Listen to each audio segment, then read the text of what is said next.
लोग कहते हैं जिंदगी में कुछ करो मत करो, चाहे जो भी पढ़ाई करो, चाहे जो भी बनना चाहो, पर एक बार यूपीएससी का पेपर जरूर दो। फेल हो जाओगे क्या होगा? तो इसलिए मैं तो एक ही बात कह सकता हूँ, यदि आपका सपना है कि आप भी एक अच्छी पोजीशन पे आना चाहते हैं, देश की सेवा करना चाहते हैं अलग अलग रोल में, चाहे वो एडमिनिस्ट्रेशन में, पुलिस में, फॉरेन सर्विस में, तो डेफिनेटली आपको अपना विजन ऐसा बनाना चाहिए कि अगर बचपन में आपने स्कूलिंग इस तरीके से की है कि भैया मैं तो पास हो जाऊं बस, पास हो जाऊं बस, तो फिर आप सोच लीजिए कि यूपीएससी क्रैक करना थोड़ा मुश्किल है। क्योंकि डिपेंड इस चीज पे करता है कि आप वो पढ़ाई किस तरीके से करते हैं।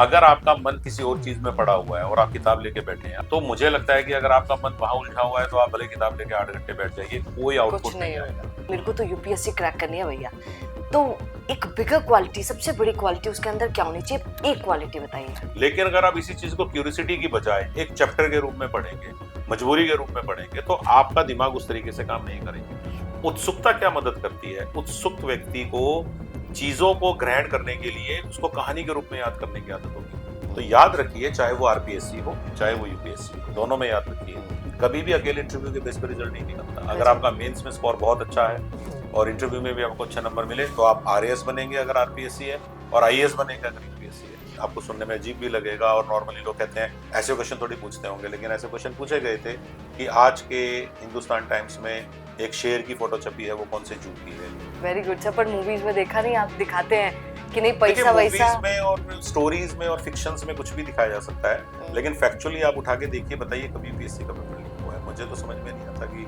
बिल्कुल, तो ये बहाना लगाना तो किसी को नहीं चाहिए अगर आप यूपीएससी की तैयारी कर रहे हैं। अच्छा सर, एक बात बताइए, आपने कहा कि आप शादीशुदा थे, मैरिड थे उसके बाद, और बच्चा भी हो गया था उसके बाद आपने क्रैक किया। देखिए, ये बहाना तो बहुत ही खराब है कि मैं मैरिड हूँ और मेरी बच्ची है। वो आपसे दिन भर में कितना समय चाह रहे हैं।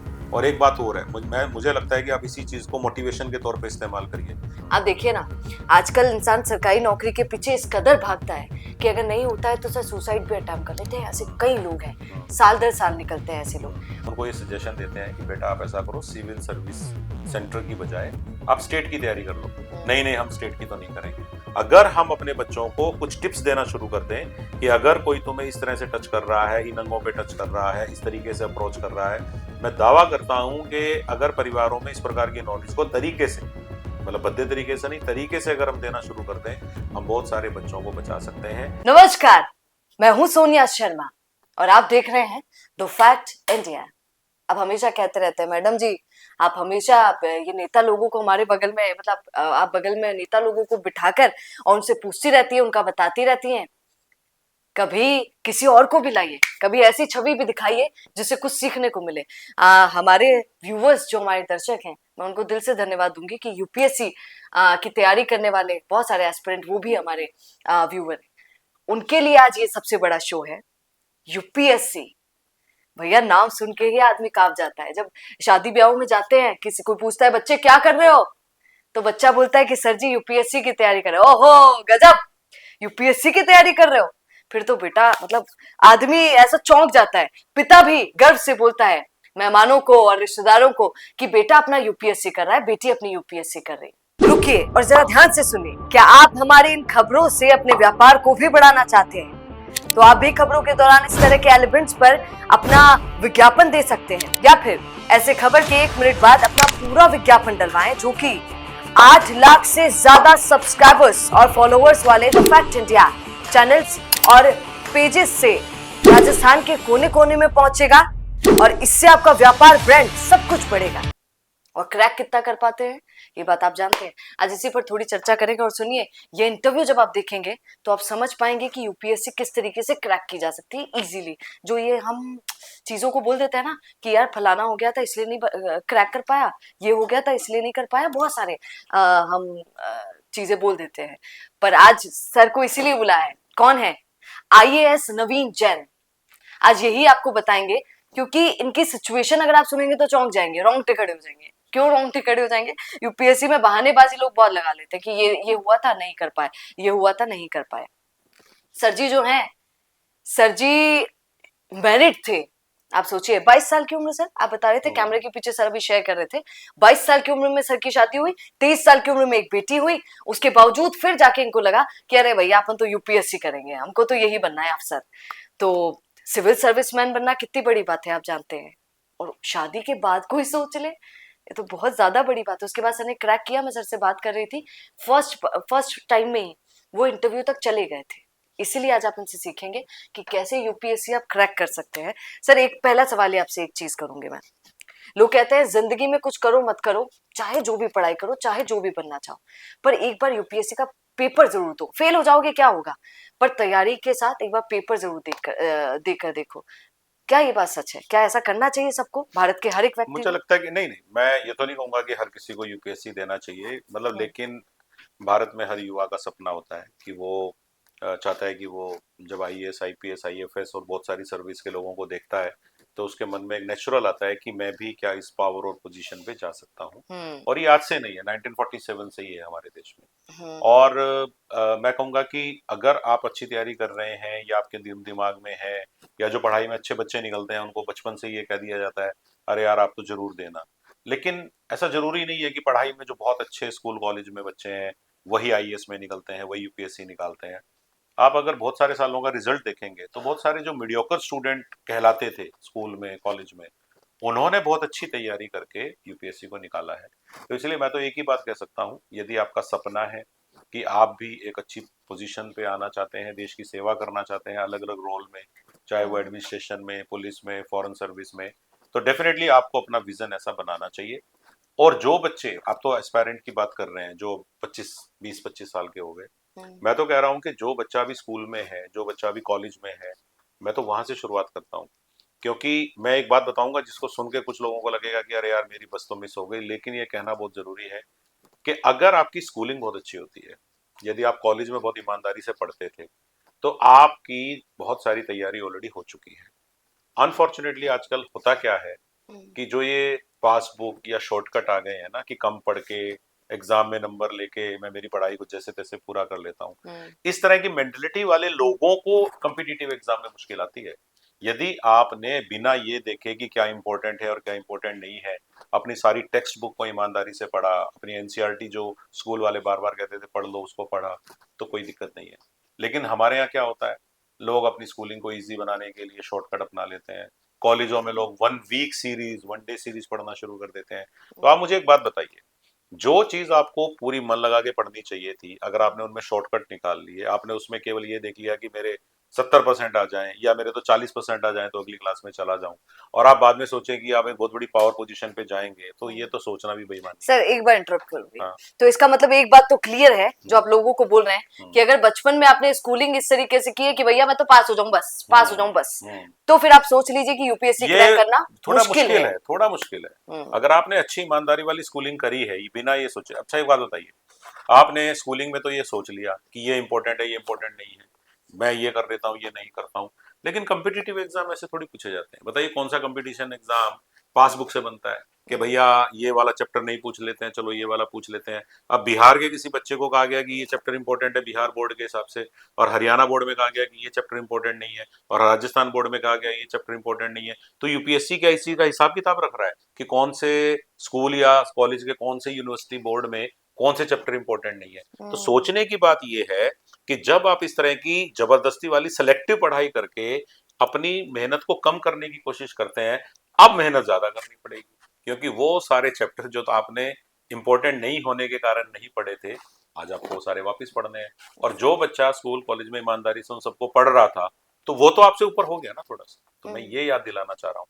तो जो आपके घरों में स्कूल और कॉलेज में बच्चे पढ़ रहे हैं उनको आज ही ये कहिए कि वो शॉर्टकट भले मार लें, लेकिन वो सारी पढ़ाई बाद में करनी पड़ेगी बोनस के साथ, ये बात है। सर कितने घंटे पढ़ाई की थी आपने? देखिए पढ़ाई के घंटों का ना कोई ज्यादा होता नहीं है, ये क्वेश्चन बहुत लोग पूछते हैं कि कितने घंटे? आईएएस वाले तो 12 घंटे पढ़ते हम्म, होंगे, 14 घंटे पढ़ते होंगे, ऐसा कुछ भी नहीं है। नॉर्मल 8 से 10 घंटे की पढ़ाई बहुत है, क्योंकि डिपेंड इस चीज पे करता है कि आप वो पढ़ाई किस तरीके से करते हैं। अगर आपका मन किसी और चीज में पड़ा हुआ है और आप किताब लेके बैठे हैं, आपने भी देखा होगा कि अगर आपका मन क्रिकेट मैच में लगा हुआ है, या आपका मन किसी फिल्म में चल रहा है, या आपके घर के लोग कोई थिएटर में फिल्म देखने गए हैं, तो मुझे लगता है कि अगर आपका मन वहां उलझा हुआ है तो आप भले किताब लेके 8 घंटे बैठ जाइए, कोई कुछ आउटपुट नहीं नहीं होगा। आएगा। हम्म, पढ़ाई का फायदा तब है जब आउटपुट आए, तो आउटपुट आने का तरीका तभी होता है जब आप उसको पूरा मन लगा के तरीके से पढ़ने की कोशिश करते हैं। मन लगा के पढ़े हुए 8 घंटे, हम्म, अनमने मन से पढ़े हुए कई घंटों, 14 घंटे, 16 घंटे के ऊपर भारी पड़ सकते हैं। और मैं हमेशा एक बात कहा करता हूँ कि जब आप कोई भी कंपटीशन की तैयारी करें, नीचे से ऊपर तक कोई भी एग्जाम पकड़ लीजिए, आप बीच बीच में थोड़ा सा अपने मन की बात को भी मानिए, थोड़ा मार्केट में घूम के आइए, कोई फेवरेट चीज देखिए, कोई कोई ना कोई आप अगर एंटरटेनमेंट चाहते हैं तो जरूर करिए, थोड़ी देर सोशल मीडिया पे सोशलाइजेशन कर लीजिए, हम्म, क्योंकि ये चीजें करने से माइंड जो है ज्यादा एक्टिवेट होकर काम करेगा। लेकिन इसका मतलब ये नहीं है कि 24 घंटे में से 16 घंटे फिर हम वो काम करें। लेकिन दिन में अगर आप 1-2 घंटे 3 घंटे इन कामों पे देना चाहते हैं, डेफिनेटली देना चाहिए, क्योंकि फिर जो 8 से 10 घंटे आप पढ़ाई पे देंगे वो ज्यादा प्रोडक्टिव होंगे। माइंड को हर तरह से मेरे ख्याल से रिलैक्स करना भी जरूरी है आउटपुट के लिए। Sir if we ask hmm bigger quality, hmm जो एक आदमी उसे सोच लिया स्टूडेंट ने कि मेरे को हम्म तो यूपीएससी क्रैक करनी है भैया, हम्म। तो एक बिगर क्वालिटी, सबसे बड़ी क्वालिटी उसके अंदर क्या होनी चाहिए? एक क्वालिटी बताइएगा। क्यूरोसिटी, उत्सुकता। किस अगर चीज की सर? आपकी, सुनिए ना सर, वही मैं, गाड़ी देखकर भी लोग खुश हो जाते हैं कि भैया मेरे को तो गाड़ी चाहिए, ये चाहिए, एक लाइफ नहीं होती नहीं, है। आपने पूछा है कि एक एक क्वालिटी है ना, मैंने हम्म, आपको वो बताई है उत्सुकता। हम्म, उत्सुकता क्या होती है, क्यूरियोसिटी क्या होती है? हम्म, जैसे फॉर एग्जांपल आपने कोई भी एक नई चीज पढ़ी, हम्म, या आपको दुनिया में कोई नई कंसेप्ट का पता चला, हम्म, और आप इमीडिएटली उसको अगर गूगल पे सर्च करते हो, आपके दिमाग में अगर ये आता है, तो आपके अंदर उत्सुकता का एक एलिमेंट है। मैं एक फीचर बता रहा हूँ। मान लीजिए जैसे मैंने कोई नया वर्ड सुना और मुझे लगता है कि मुझे इसके बारे में और पता करना चाहिए। मान लीजिए मैं टीवी पे कोई प्रोग्राम देख रहा हूँ, मैं न्यूज सुन रहा हूँ और मैंने वहां कोई नया वर्ड सुना, और मैं तुरंत उसको जाके गूगल पे सर्च करके उसके बारे में जानने की कोशिश करता हूँ। क्योंकि हमारी आजकल की डेली लाइफ में आप देखेंगे हर रोज हमें नए नए शब्द, नए नए कंसेप्ट, नए नए स्लोगन्स देखने को मिलेंगे। तो जिसके अंदर क्यूरियोसिटी होगी वो चीजों को बिल्ड कर लेगा। मैं आपको एक छोटा सा एग्जांपल देता हूँ यूपीएससी के हिसाब से। मान लीजिए आपको मैं कहूंगा कि आप जानते हैं कि जब आप यूपीएससी की तैयारी करेंगे तो हर आदमी कश्मीर के बारे में भी तैयारी करेगा, कि भारत पाकिस्तान के संबंध कैसे हैं, इंटरनेशनल संबंध कैसे हैं, और कश्मीर को लेके क्या इश्यू है। अब जो क्यूरियस व्यक्ति है वो इसको एक स्टोरी के रूप में पढ़ेगा कि भाई भारत और पाकिस्तान के बीच में कश्मीर को लेके मसला कब से शुरू हुआ। 1947 में पार्टीशन होते ही जो मसला शुरू हुआ, उस समय पाकिस्तान में कौन थे, इंडिया में राजा कौन थे, कश्मीर को भारत में मिलाने के लिए क्या प्रयास किए गए, हमारे कश्मीर की सुरक्षा के लिए हमने 1965, 1971 और फिर कारगिल में कैसे कैसे चीजें की। जो आदमी इसको एक स्टोरी के रूप में पढ़ेगा इंटरेस्टिंग तरीके से, आप देखेंगे कि उसको वो चीजें याद भी हो जाएंगी और वो कभी भी उनको रिप्रोड्यूस कर सकता है। हम्म। लेकिन अगर आप इसी चीज को क्यूरियोसिटी की बजाय एक चैप्टर के रूप में पढ़ेंगे, मजबूरी के रूप में पढ़ेंगे, तो आपका दिमाग उस तरीके से काम नहीं करेंगे। उत्सुकता क्या मदद करती है? उत्सुक व्यक्ति को चीजों को ग्रहण करने के लिए उसको कहानी के रूप में याद करने की आदत होगी। और आप देख लीजिए बचपन से जो चीजें आपने कहानी के रूप में पढ़ी होंगी वो आपको आज भी ध्यान में मिल जाएंगी। तो इसीलिए मैं ये कहना चाह रहा हूं कि अपने अंदर उत्सुकता पैदा करें। Curiosity is the word. अगर आपने अपने अंदर चीजों को ग्रहण करने की उत्सुकता पैदा की, किसी ने कहा है कि हमारे दिमाग की जो मेमोरी पावर है वो मिलियंस ऑफ टीबी है। टीबी, अब देखिए एक टीबी की हार्ड ड्राइव में कितना सामान आता है, और अब मैं कहूँगी आपके दिमाग के अंदर मिलियंस ऑफ टीबी का स्टोरेज है। कितना यूज करते हैं आप उसको? मैं कह रहा हूँ कुछ भी यूज नहीं करते, कारण कि हम उसको यूज करने का तरीका नहीं जानते। इसीलिए मैं जब कभी भी कोचिंग सेंटर्स पे जाता हूँ या बच्चों को गाइड करता हूँ, मैं हमेशा उनको ये बात कहा करता हूँ कि इंफॉर्मेशन वर्सेस नॉलेज, इसको समझिए। अब आप मेरे से पूछेंगे कि इनमें क्या फर्क है, तो मैं बहुत सीधे से एग्जांपल से बता देता हूँ। भारत और पाकिस्तान में कश्मीर को लेके झगड़ा है, ये केवल एक इंफॉर्मेशन है। लेकिन उस पूरी कहानी को जब आप टटोलते हैं तो वो नॉलेज है। इंफॉर्मेशन आपको पूरी तरह से सजग नहीं बनाएगी। एक बड़े कॉम्पिटिटिव एग्जाम, यूपीएससी लेवल के एग्जाम के लिए क्या इतना जानना काफी है कि भारत और पाकिस्तान में कश्मीर को लेकर लड़ाई है? ये बात तो पांच पांच रीजन। साल के बच्चे को भी पता है। सारा दिन वो घर में ओटीटी देखता है कि हाँ भारत पाकिस्तान में कश्मीर को लेकर लड़ाई है। लेकिन जब आप यूपीएससी की तैयारी कर रहे हो तो आप 25 साल के हो गए हो, तो भाई आपने 20 साल में क्या सीखा?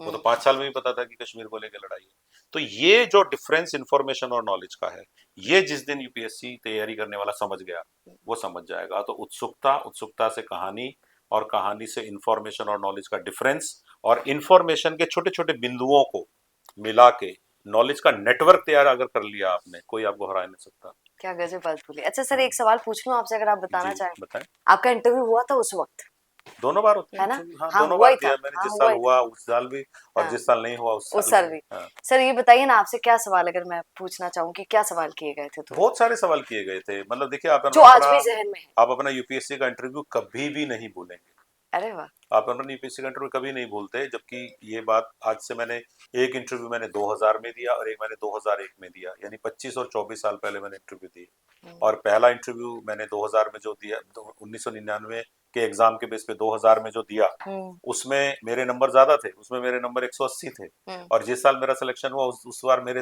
नंबर 165 थे। तो मैं आपको ये भी कहना चाह रहा हूँ कि इंटरव्यू में 15 नंबर कम होने के बाद सिलेक्शन क्यों हुआ, क्योंकि मेंस के नंबर मेरे ज्यादा थे। और बहुत सारे लोग पता है क्या कह देते हैं, मैं आईएएस में इंटरव्यू में रह गया। आपने इंटरव्यू में सुना है, रहेगा, ये आपने कॉमन है, ये सुना है। जरूर तो सुनिएगा ध्यान आपने से। सुना होगा कि अरे मैं इंटरव्यू की वजह से रह गया। तो मेरे समझ में नहीं आता कि इंटरव्यू वजह से कैसे रह सकते हैं, क्योंकि मेरे तो सिलेक्शन वाले ईयर में, बिना सिलेक्शन वाले ईयर से 15 नंबर कम थे। क्यों?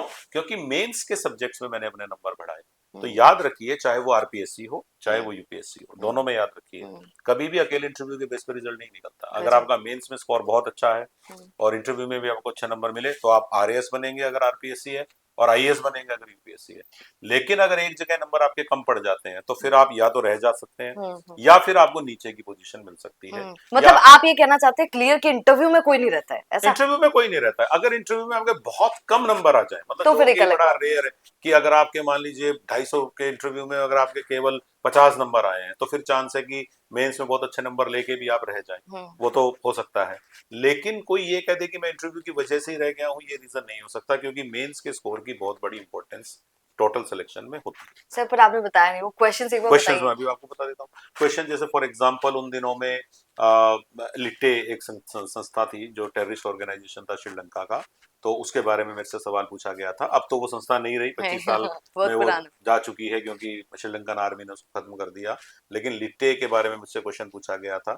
मुझे ये भी याद है कि बड़ा ही आपको सुनने में अजीब भी लगेगा, और नॉर्मली लोग कहते हैं ऐसे क्वेश्चन थोड़ी पूछते होंगे, लेकिन ऐसे क्वेश्चन पूछे गए थे कि आज के हिंदुस्तान टाइम्स में एक शेर की फोटो छपी है, वो कौन से जू की है। तो इस तरह का क्वेश्चन मुझसे तो पूछा गया था, मैं ये आज तक याद करता हूँ। और क्योंकि मैंने उस दिन सुबह हिंदुस्तान टाइम्स पढ़ा था, तो मुझे क्वेश्चन का आंसर पता था। आईसीआईसीआई बैंक की नॉन परफॉर्मिंग एसेट्स कितनी हो गई हैं, ये भी एक फैक्चुअल क्वेश्चन है। नॉर्मली हमें कहा गया था कि इस तरह के फैक्चुअल क्वेश्चन नहीं पूछते हैं, लेकिन पूछा गया था, मुझे याद है। इसके अलावा कई तरह के कॉन्स्टिट्यूशन से संबंधित क्वेश्चन पूछे गए थे। मैं कॉमर्स मैनेजमेंट का स्टूडेंट हूँ, और मैं एक कंपनी में कंपनी सेक्रेटरी के रूप में काम कर रहा था, तो मुझे कॉर्पोरेट वर्ल्ड के क्वेश्चन भी पूछे गए थे। तो मुझे अच्छे से याद है, हरियाणा के संबंध में भी क्वेश्चन पूछे गए थे, क्योंकि आपके स्टेट से संबंधित क्वेश्चन भी पूछे जाते हैं। आपकी हॉबी, मेरी हॉबी मैंने लिखी थी कि मुझे टीचिंग बहुत पसंद है, तो उन्होंने फिर टीचिंग से रिलेटेड क्वेश्चन भी मुझसे पूछ लिए थे। तो इस तरह से मेरे क्वेश्चंस थे। अच्छा सर, एक बात बताइए, हम्म। आज अगर स्टूडेंट को पूरे देश में सबसे ज्यादा किसी चीज से सफर करना पड़ रहा है, तो हम्म। पेपर लीक जैसी प्रॉब्लम्स हैं। हम्म। अब मेरी खुद की फ्रेंड है, वो यूपीएससी की तैयारी कर रही है। जब मैं उससे हम्म। बात करती हूँ तो जहन में कई बार जब, हम्म। क्योंकि नहीं हो पा रहा है तो थक जाती है, तो कई बार बोलती है कि हम्म। यार सोनिया, मामला खराब है। तो क्या ये मामला यूपीएससी में भी ऐसा होता है? आज भी देश की सोच है सर, मैं आपको बताती हूँ, आज भी पब्लिक ये सोचती है कि चाहे दुनिया का जो पेपर हो, हम्म। सरकारी कर्मचारी का, हम्म। सब में पेपर लीक हो सकता है, पर यूपीएससी एक ऐसा पेपर है हम्म। जो कभी लीक नहीं हो सकता। क्या मैंने नहीं कहेंगे? सुना आज तक। जब मैं एग्जाम दे रहा था तब तक भी मैंने नहीं सुना कि 1947 से 1999 के बीच में कभी पेपर लीक हुआ हो, और मैं पिछले 25 साल से सिविल सर्विस में हूँ, तो मैंने किसी साल में नहीं सुना कि यूपीएससी का पेपर लीक हुआ है। कभी नहीं मुझे हो लगता सकता। है कि हाँ। मुझे लगता है, देखिए, जो सिस्टम्स वहाँ स्टेब्लिश है, हम्म। उनके अंदर कॉम्प्रोमाइज नहीं है, और जहां कहीं भी नॉन कॉम्प्रोमाइज सिस्टम होगा, वहां पर पेपर लीक नहीं हो सकता। मैं केवल यूपीएससी क्यों बोलूँ, बहुत सारी जगह पेपर कहाँ लीक हो पाते हैं, क्योंकि कॉम्प्रोमाइज नहीं है, लोगों का व्यक्तिगत इंटरेस्ट नहीं है। तो इसीलिए यूपीएससी के बारे में मैं आज भी ये कह सकता हूँ। अच्छा, इंटरव्यू के बारे में मैं आपको बता दूं। मूवीज में इंटरव्यू के देखा है। बारे में, तो इंटरव्यू में आप देखेंगे कि आप वहाँ इंटरव्यू देने के लिए यूपीएससी भवन जाते हैं, सारे इंटरव्यू वहीं होते हैं जी। दिल्ली के यूपीएससी में, जी। जो हमारा बिल्डिंग बना हुआ यूपीएससी भवन। आप वहाँ जाते हैं, सुबह आपको पता चलता है कि आपका इंटरव्यू ये बोर्ड लेगा। अब उसके पास, आपके पास कोई चांस नहीं है कि अगर कोई कहे ना कि मैनेजमेंट हो जाता होगा, ये हो जाता होगा, मुझे नहीं लगता। तो इसीलिए मुझे लगता है कि आज भी यूपीएससी अपनी ट्रांसपेरेंसी के लिए केवल इंडिया में ही नहीं बल्कि पूरे वर्ल्ड में जाना जाता है। वेरी गुड सर, पर मूवीज में देखा नहीं, आप दिखाते हैं कि नहीं देखिए, पैसा वैसा। मूवीज में और स्टोरीज में और फिक्शंस में कुछ भी दिखाया जा सकता है, लेकिन फैक्चुअली आप उठा के देखिए, बताइए कभी यूपीएससी का पेपर लीक हुआ है? मुझे तो समझ में नहीं आता कि मैंने नहीं सुना आज तक कभी भी कि हम्म। यूपीएससी का पेपर लीक का कभी सवाल आया है, या मतलब इंटरव्यू में काबिल लोग ही कॉम्प्रोमाइज छांटे हुआ है। जाते हैं, आपका कहना है?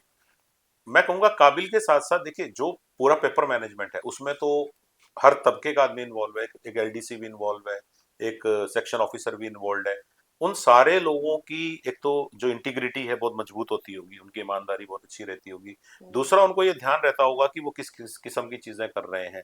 तो जब हम सिस्टम्स को मजबूत तरीके से स्टेब्लिश करेंगे और पूरे लोगों पे हमारी मॉनिटरिंग बहुत शानदार रहेगी, और अब तो टेक्नोलॉजी बहुत रिच हो गई है ना बहुत कि ज्यादा। आप कैमराज के थ्रू और कई तरीकों के थ्रू हम्म। बिल्कुल ये इंश्योर कर सकते हैं कि ऐसा नहीं हो।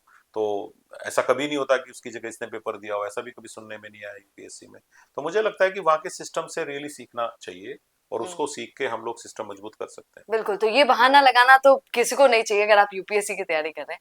अच्छा सर, एक बात बताइए, अ, आपने कहा कि आप शादीशुदा थे, मैरिड थे, उसके बाद और बच्चा भी हो गया था, उसके बाद हम्म। आपने क्रैक किया। तो लोग कह देते हैं कि आप तो यूपीएससी की बात कर रहे हैं सर, हम्म। नॉर्मल टीचर का पेपर जो हो जाता है हमारे हम्म। यहाँ, हम्म। उसमें भी लोग दो तीन बातें, नहीं बेटा अब तो शादी हो गई है, अब तो हम्म। पॉसिबल ही नहीं है, क्योंकि पत्नी को खिलाना है और अगर बच्चा हो गया है तो बच्चे के लिए कुछ करना है। हम्म। कैसे मैनेज कर पाए आप? देखिए, ये तो टाइम मैनेजमेंट है, और हम सबको ये टाइम मैनेजमेंट आनी चाहिए। मुझे लगता है कि बहुत सारे लोग हैं जो मेरी तरह मैरिड थे और उन्होंने हम्म। यूपीएससी निकाला, क्योंकि हम्म। जब मैं सेलेक्ट होने के बाद मसूरी गया तो मेरे बैच में ही कई लोग थे हम्म। जो मैरिड भी थे, जिनके बच्चे भी थे। वो ठीक है कि हमारी संख्या बहुत कम थी, टोटल बैच में हम लोग 1% 2% थे। और जो मेरे सामने इस पॉडकास्ट को लोग सुन रहे हैं, मैं उनको ये कहना चाहता हूँ कि देखिए, ये बहाना तो बहुत ही खराब है कि मैं मैरिड हूँ और मेरी बच्ची है। वो आपसे दिन भर में कितना समय चाह रहे हैं। और एक बात और है, मुझे लगता है कि आप इसी चीज को मोटिवेशन के तौर पे इस्तेमाल करिए। पहले जब आप सेलेक्ट होते तो एक परिवार खुश होता, अब दो परिवार खुश होंगे, क्योंकि अब आपके पास ससुराल भी है खुश करने के लिए। तो मोटिवेशन तो कहीं से भी लिया जा सकता है, वो तो आदमी की सोच पे होता है कि वो जी। कहाँ से मोटिवेशन लेना चाहता है। और मैं समझता हूँ कि आपके साथ किसी और का लक भी जुड़ता है, अगर आप थोड़ा सा अंधविश्वास वाले तरीके से मेरे से पूछें। और एक बात और है, आप अपनी पढ़ाई पे कंसंट्रेट करिए। 8 से 10 घंटे मैरिड लाइफ में भी निकाल सकते हैं। आपकी फैमिली को आप सामान लेके जब दें, 1 घंटा आप गए ग्रोसरी और सब्जियां लाके दे दी एक हफ्ते की आपने उनको, तो इतना तो रेस्ट आपको वैसे भी मैं सजेस्ट कर रहा हूँ शुरू से कि करना है। कोई ये थोड़ी है कि रेस्ट करने का मतलब फिल्म देखना या क्रिकेट मैच देखना ही है। आप घर का सामान लाने में जो 1 घंटा बाजार में घूम के आएंगे, वो भी एक रिलैक्सेशन है पढ़ाई से। तो सर तो उस चीजें दौरान में मैनेज कर आप सकते जॉब वॉब कुछ नहीं कर रहे थे, कमाने का कोई साधन नहीं था उस समय? हैं। मैंने ये किया था कि मैंने आपको बताया कि मैं कॉमर्स और मैनेजमेंट का स्टूडेंट था, तो मेरे मैनेजमेंट कॉमर्स इकोनॉमिक्स अच्छी जानकारी थी। हम्म। तो मैंने 6-7 महीने जिस समय एग्जाम से मुझे फुर्सत थी, हम्म। मैंने उस समय में 3-4 घंटे ट्यूशन पढ़ाए और कोचिंग की दी। तो इससे मेरे पास अच्छा पैसा, क्योंकि उन दिनों में भी दिल्ली में पर आवर के हिसाब से आपको पैसे मिलते थे। तो अगर मान लीजिए आपको 300-400 रुपये घंटा मिल रहा है, तो एक दिन में आपको उस समय में भी 1200-1300 रुपये मिल रहे हैं। अगर आप 2-3 साल इस तरह से थोड़ा थोड़ा कमा लें, हम्म। तो घर वालों को आप 15-20 हजार रुपये, उस समय में 15 हजार रुपये बहुत बड़ा अमाउंट था घर चलाने के लिए, हम्म। तो उनको दे दीजिए। और 50 से 70 हजार रुपये फीस लगती मतलब आप थी काम भी आईएएस की। करते थे, पढ़ाई भी करते थे, घर भी संभालते थे, ऐसा? बेसिकली 3 से 4 घंटे मैनेजमेंट किया जा सकता है। कैसे किया जा सकता है? आपके जो प्री है वो आपका मई जून में होता था, मतलब जून में होता था, मई में होने लग गया। तो आपके पास जनवरी से लेके जून तक दो दो एक घंटे निकल जाते हैं। फिर मुझे पता है क्या, प्री के बाद लगा कि मेरा प्री क्लियर नहीं होगा, तो मैंने फिर से वो काम शुरू कर दिया। लेकिन पता लगा कि मेरा तो प्री क्लियर हो गया, तो फिर मैंने मेंस की तैयारी जल्दबाजी में की। फिर मेंस और इंटरव्यू के बीच में तब बहुत गैप आया करता था, अब नहीं आता है। पहले 6 महीने का गैप रहता था ओ। मेंस और इंटरव्यू के बीच में, हम्म। और वही एग्जाम के भी दिन होते थे। हम्म। तो आपको जबरदस्त ट्यूशंस मिल जाती थी, क्योंकि मेंस देने के बाद इंटरव्यू तक के बीच में आपको बहुत ज्यादा पढ़ने की जरूरत नहीं है। केवल आपको अपनी नॉलेज को अपडेट रखना है इंटरव्यू देने के लिए, क्योंकि वहां कोई रिटर्न एग्जाम थोड़ी देना है इंटरव्यू में। हम्म। तो मैंने इस तरह से अपने 2 साल को मैनेज किया, तो मेरे हम्म। पास इतना सफिशिएंट पैसा आ जाता था कि हम्म। मैं मेरे परिवार को भी मंथली पैसा दे दूं और मैं मेरी पढ़ाई भी कर लूं। हम्म। अच्छा सर, यूपीएससी से हटकर हम्म। एक बार मैं सारे ये जो गवर्नमेंट एग्जाम्स होते हैं हम्म। उनके लिए लोग बस मेहनत करते हैं, उस पर थोड़ा सा एक सवाल पूछ लेती हूँ। हम्म। आप देखिए ना, आजकल इंसान सरकारी नौकरी के पीछे इस कदर भागता है कि अगर नहीं होता है तो सर सुसाइड भी अटेम्प्ट कर लेते हैं, ऐसे हम्म। कई लोग हम्म। हैं। हम्म। साल दर साल निकलते हैं ऐसे लोग। हम्म। तो सर एक बात बताइए, सरकारी नौकरी की चाहत रखना बहुत सही हम्म। है ना? यूपीएससी की चाहत रखना भी बहुत सही है। हम्म। कितने साल तक आप ये मानते हैं कि आपको यूपीएससी बस अब नहीं हुआ अब कर लो, अब नहीं हुआ फिर से कर लो, अब नहीं हुआ फिर से कर लो? कितना टाइम पीरियड आपको लगता है कि आपको देना चाहिए, फिर उसके बाद तो सोच लेना चाहिए कि अभी रहना मैं इसका आप बताइए, इसका जवाब कैसे दिया जा सकता है? मैं आपसे एक सवाल पूछता हूँ। चाहिए? हर परिवार की परिस्थितियां अलग हैं। हम्म। मान लीजिए कई परिवार ऐसे हैं जो बहुत हाथ खींच के अपने बच्चों को 2 साल दे सकते हैं। लड़कियां एक शादी की उम्र में फंस जाती हैं इंडिया क्या में, बात है। कि बेटा आप 2-3 साल ट्राई कर लो, उसके बाद तो फिर शादी करनी है। इन सब चीजों का हम दुख मना सकते हैं, लेकिन इन चीजों को बहुत ज्यादा चेंज नहीं कर पाएंगे, क्योंकि लड़की 21 साल 22 साल 23 साल की होगी, कई परिवार 23 साल से ज्यादा लड़की को पढ़ने नहीं देंगे, वो शादी करना चाहेंगे। कई परिवार आजकल 27 तक भी अलाउ कर देते हैं, कई परिवार तो 30 साल तक बच्ची को मौका दे देते हैं। तो बच्चियों के संबंध में तो शादी वाला एक आ गया, हम्म, लड़कों के संबंध में क्या आ गया कि भाई कुछ तो तुम मिनिमम तो कर लो ताकि तुम्हारी शादी कर लें, या अगर तुम्हारा इसमें नहीं हुआ तो तुम उसके लायक भी नहीं रहोगे, तो भाई कुछ तो किसी ना किसी एग्जाम को तो क्लियर करो, या प्राइवेट सेक्टर में छोटा मोटा जॉब तो करना शुरू करो, कॉन्ट्रेक्चुअल ही लग जाओ, एक ये वर्ड आ जाता है। तो क्या होता है कि आपकी और मेरी और सबकी परिस्थितियां सेम नहीं है, यानी कि हम सबकी किश्तियां एक नहीं है, तूफान तो सेम है लेकिन किश्तियों के साइज अलग अलग हैं। हम्म, कोई बहुत बड़े जहाज में बैठा हुआ है, कोई हम्म, छोटी सी यॉट में बैठा हुआ है। हम्म, तो इसीलिए अब आप जहाज वाले आदमी की यॉट से कंपैरिजन नहीं हो सकती। हम्म, हम्म, जहाज वाला आदमी बहुत दिनों तक सरवाइव कर लेगा। हम्म, तो इसीलिए हर आदमी अपनी अपनी परिस्थितियां देख ले। और एक बात और है, हम्म, अगर आपको सरकारी नौकरी नहीं मिल पा रही है, और एक बात और है, कई बार मैंने ऐसा भी देखा है बहुत सारे लोगों से इंटरेक्शन में, उन्होंने अपना टारगेट बना लिया यूपीएससी। मुझे कहना नहीं चाहिए, जब हम उनका इंटरव्यू लेते हैं या उनसे बातचीत करते हैं, हम उनको ये सजेशन देते हैं कि बेटा आप ऐसा करो, सिविल सर्विस सेंटर की बजाय आप स्टेट की तैयारी कर लो। हम्म, नहीं नहीं, हम स्टेट की तो नहीं करेंगे।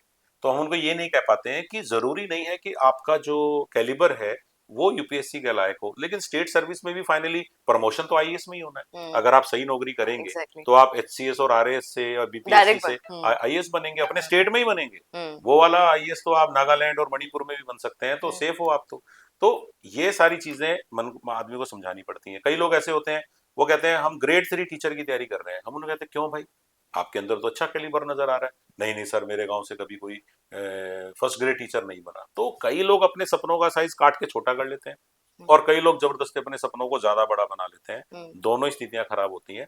तो आदमी को अपनी कैपेबिलिटी देखनी चाहिए, हम्म, परिवार ने आपको कितना लिवरेज दिया है वो देख लेना चाहिए, उसके हिसाब से ये वर्ष तय हो सकते हैं। बाकी मैं नहीं कह सकता। मैं परिवारों को ये सलाह दे सकता हूँ कि अगर आपकी लड़की अच्छा कर रही है, उसको मौका। लगता कई है बार कि हो लड़कियां जाएगा। में दम होने के बाद भी उन बेचारों को लड़कों के मुकाबले में उतने अवसर नहीं मिलते। वो अगर हम करके देखेंगे तो लड़कियां करके दिखा सकती हैं कई बार। सर क्योंकि आपने सरकारी नौकरी की बात की तो मन की आपसे पूछ ही लेती हूँ। हम्म सर एक बार सही सही जवाब दीजिएगा, हम्म आम जन के हिसाब से हम्म उनके जहन में क्या आता है, हम्म सरकारी नौकरी क्यों चाहिए होती है सर एक व्यक्ति को, जरा हम्म बताइए।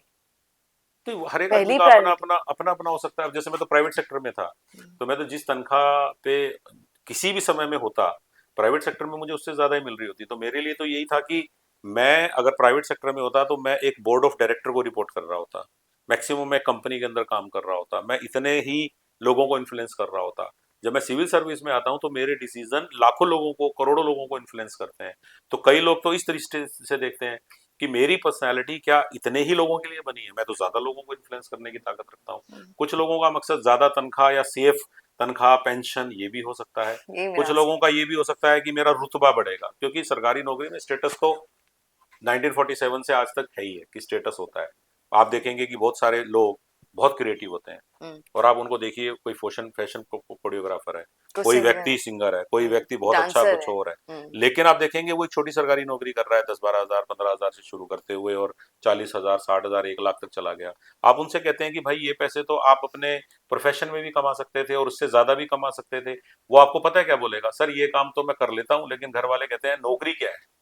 तो ये वाली चीज हमारे यहाँ पे है। हम्म, लेकिन मुझे खुशी है कि अब थोड़े से माँ बाप इन चीजों की तरफ भी ध्यान देने लग गए, कि इस देश को डॉक्टर, इंजीनियर, आईएएस आईपीएस के साथ साथ अच्छे गिटार बजाने वाले, अच्छा गाना गाने वाले, और अच्छा सोशल मीडिया कंटेंट तैयार करने वाले भी चाहिए। तो सर वो एंड में, बैलेंस क्योंकि करना अभी मैं थोड़ा सा दूसरे मुद्दे पे बात करूंगी, सर आप एंड में क्या बोलेंगे जो यूपीएससी के लिए जो भैया हमारे लोग, है। बहने लोग तैयारी कर रहे हैं, एक बार उनको जरा बोल दीजिए कुछ। देखो ऐसा है कि मैं शायद बार बार ये बात कह चुका हूं, मैं फिर भी एक बात कहना चाहूंगा।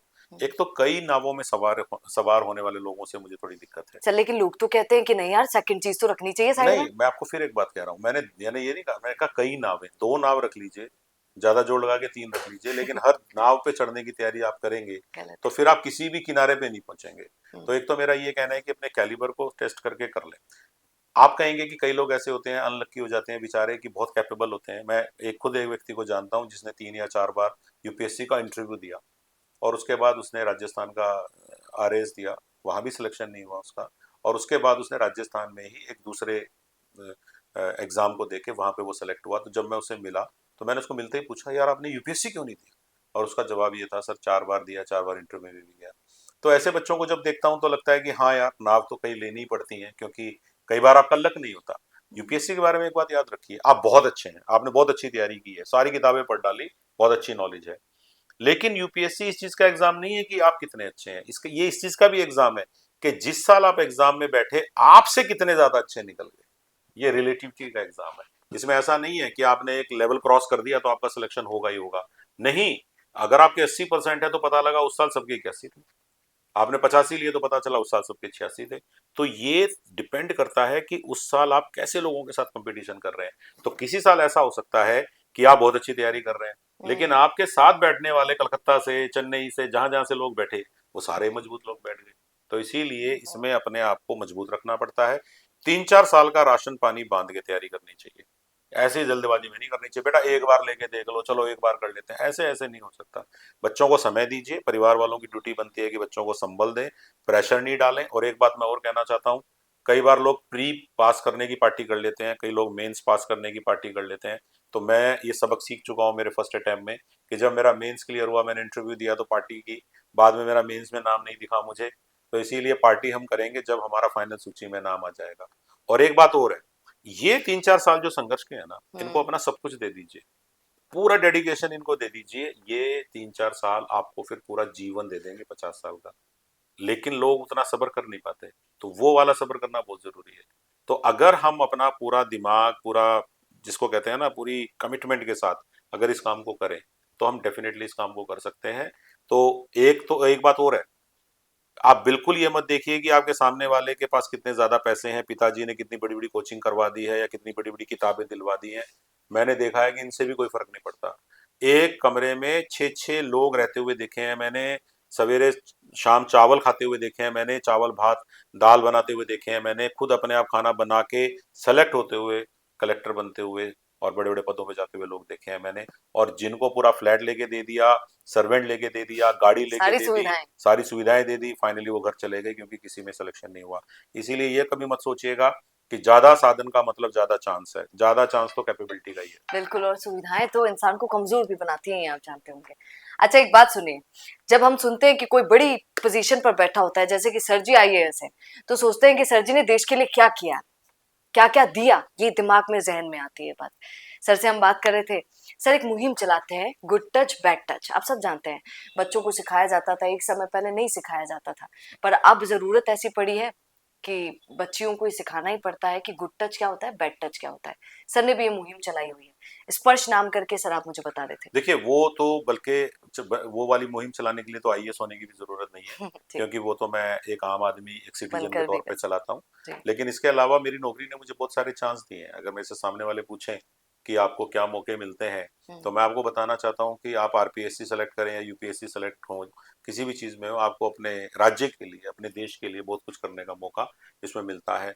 देखिए, गुड टच बैड टच का जो मुहिम स्पर्श अभियान है, वो तो मैं एक आईएएस के तौर पे नहीं, बल्कि कॉमन सिटीजन के रूप में ही चला रहा हूँ। और आईएएस के तौर पे भी काम करने के बहुत सारे मौके मिले हैं और मिलते रहते हैं और मिलते रहेंगे।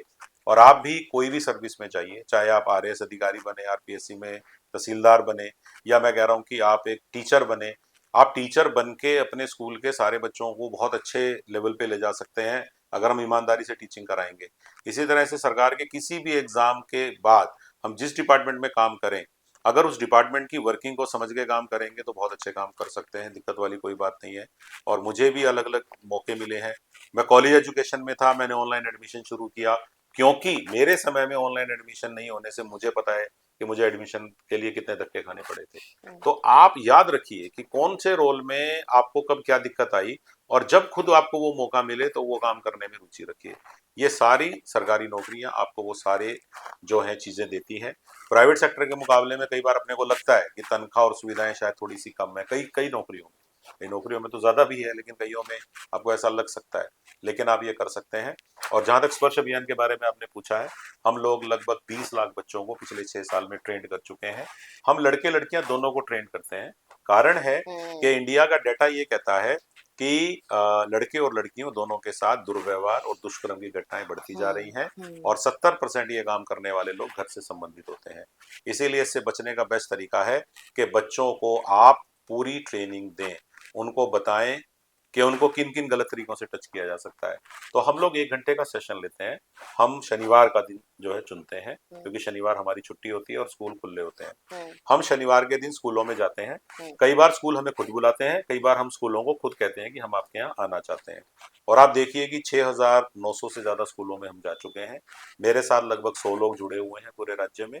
और हम सब लोगों का कोई एनजीओ नहीं है, एक वॉलेंट्री मूवमेंट है। और आज हमारी अच्छी क्रेडिबिलिटी है। और हम 1 घंटे के सेशन में 5 साल से 12 साल के बच्चों को ये बताते हैं कि अगर कोई गंदे अंकल आंटी आपको इस तरह से अप्रोच करें तो कैसे बचना है। तो मेरे ख्याल से हम लोग आगे कभी बात करेंगे तो मैं और बहुत सारी बातें अपने देखने वालों को बताना चाहूंगा। बट सर मेरा एक छोटा सा सवाल है, जी गुड टच बैड टच लड़का लड़की आप दोनों के ऊपर करते हैं ना, ये हाँ। सही है, दोनों को सिखाना चाहिए। सबसे इम्पोर्टेंट चीज, क्योंकि हम देखते हैं सर रेप केसेस बहुत बढ़ जाते हैं, और देखिए ना दुष्कर्म सबसे ज्यादा बच्चियों के साथ, वो सबसे ज्यादा बढ़ गए इन दिनों।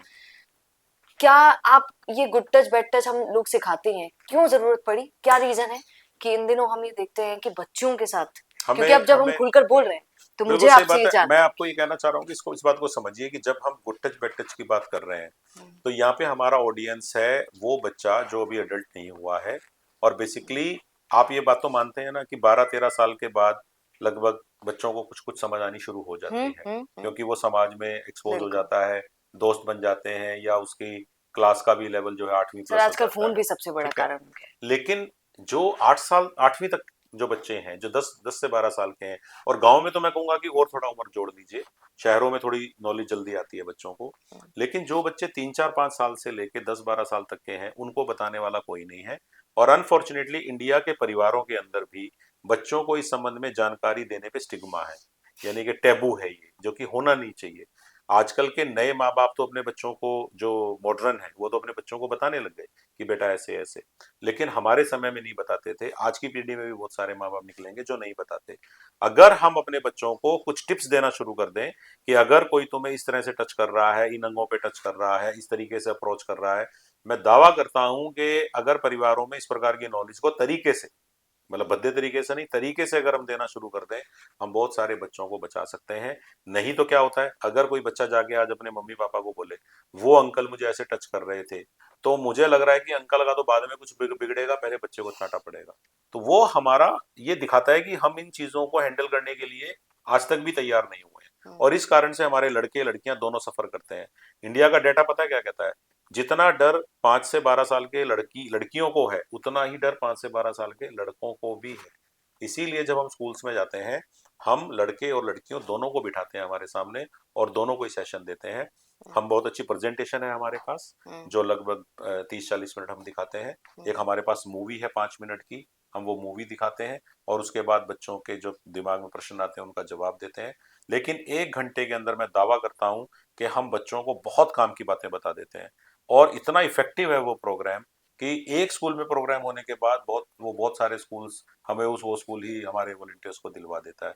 और मैं आपसे यही कहना चाहता हूं कि अगर बच्चों को हम अवेयर कर देंगे तो ये जो घटनाएं होती है ना बाद में कि रेप हुआ तो सजा मिली कि नहीं मिली, आपने रेपिस्ट को सजा दे दी, बहुत अच्छी बात है, कानून का पालन हुआ, लेकिन उस बच्चे की जिंदगी उम्र भर के लिए खराब हो जाती है। तो बेटर है कि हम उस अपॉर्चुनिटी को बिल्ड नहीं होने दें, हम बच्चे को उस दिशा में जाने ही नहीं दें। हम पहले ही बता दें कि गलत आदमी, गलत अंकल आंटी को पहचानने का तरीका, हमारी वर्डिंग यही होती है कि बेटा गलत अंकल आंटी, गंदे वाले अंकल आंटी, उनको पहचानने का तरीका क्या है, वो आपको कैसे अप्रोच करेंगे, वो आपको मोबाइल में क्या चीज दिखा रहे हैं, वो आपको मोबाइल पे क्या गंदी चीजें भेज रहे हैं। आपको अगर कोई आदमी आपके घर पे कोई पैकेट देने आया है तो उसको घर के गेट के बाहर कैसे रिसीव करना चाहिए।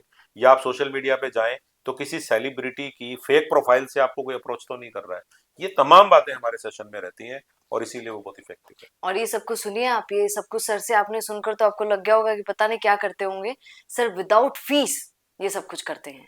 नहीं नहीं, ये वॉलंटरी मूवमेंट है, हम तो बहुत खुश होते हैं। कोई स्कूल हमें बुलाता है तो हम तो अपने खर्चे पे खुद ही जाते हैं और हम तो कोई उम्मीद नहीं करते और हमारे वॉलंटियर्स भी कोई उम्मीद नहीं रखते हैं और इसीलिए ये इतनी जगह पहुंच भी गया। बिल्कुल।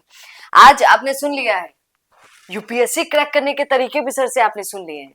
अब क्या कहेंगे, और अगर आप भी स्टूडेंट हैं यूपीएससी के तो सर की बातें सुनकर क्या कहेंगे, कमेंट जरूर कीजिएगा और बने रहिए द फैक्ट इंडिया के साथ। नमस्कार।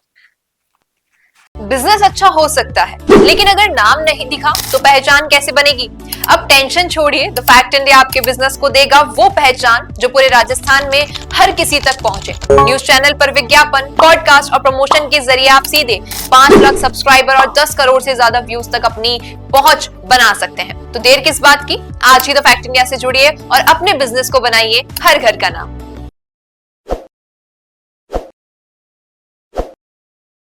ताज़ा खबरों के लिए विजिट करें द फैक्ट इंडिया